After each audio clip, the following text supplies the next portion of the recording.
ప్రజా సమస్యలు చర్చించడానికి ఒక అత్యద్భుతమైన వేదిక అసెంబ్లీ. అట్లాంటి వేదికను నువ్వు ఉపయోగించుకోకుండా పారిపోతున్నావంటే ప్రజాస్వామ్యం పైన నీకు అసలు నమ్మకం లేదు జగన్మోహన్ రెడ్డి. ప్రజాస్వామ్య విలువల పైన నీకు ఏమాత్రమో ఆసక్తి లేదు. శాసనసభ అంటే నీకు బాధ్యత లేదు లేదు. కాబట్టే నువ్వు శాసనసభ జరిగేటప్పుడు ఢిల్లీలో ధర్నా పెట్టుకోవాలని ప్రకటించావు. ఇది తెలుగు ప్రజలను అవమానించడం తప్ప మరొకటి కాదు. ఖచ్చితంగా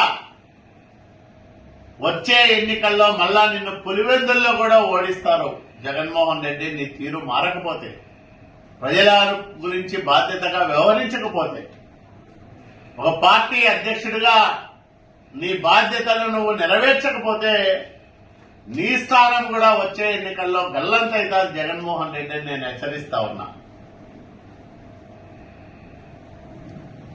ఇంత బాధ్యత లేని వ్యక్తి, ప్రజలు ఈ రకంగా తీర్పు చెప్పినా ఇంకా వాస్తవంలోకి రాని వ్యక్తి ఏమనాలి? ఇతని మానసిక స్థితిని మనం ఏమనాలి?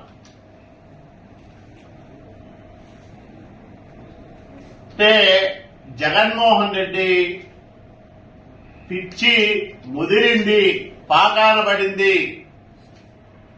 ఇంకా ఇతను ప్రజల మధ్యన తిరగడానికి అర్హుడు కాదు.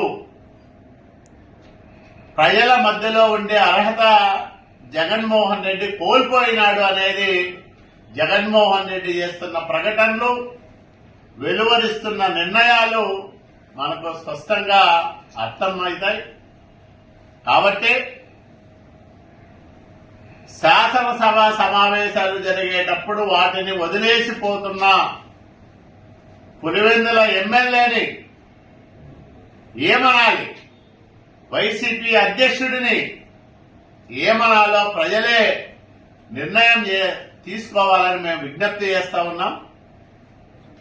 అసెంబ్లీలో జగన్మోహన్ రెడ్డి ఉన్నా లేకున్నా ప్రజల పక్షాన ప్రజా సమస్యల గురించి చర్చించడంతో పాటు వైసీపీ పాలనలో ఈ రాష్ట్రానికి జరిగిన అన్యాయాన్ని, దుర్మార్గాలని, అట్లాగే అవినీతిని, అక్రమాలని, అసమర్థతని ప్రజలకు తెలియజెప్పడానికి శాసనసభను ఒక మంచి వేదికగా తెలుగుదేశం, జనసేన, భారతీయ జనతా పార్టీలు ఉపయోగించుకుంటాయని కూడా ఈ సందర్భంగా నేను ప్రజలకు భరోసా ఇస్తా ఉన్నా. అదే సందర్భంలో బాధ్యత లేని వ్యక్తి, శాసనసభ అంటే గౌరవం లేని వ్యక్తి జగన్మోహన్ రెడ్డి రాజకీయాల్లో కొనసాగడానికి అర్హుడు కాదని కూడా నేను ప్రకటిస్తా ఉన్నా.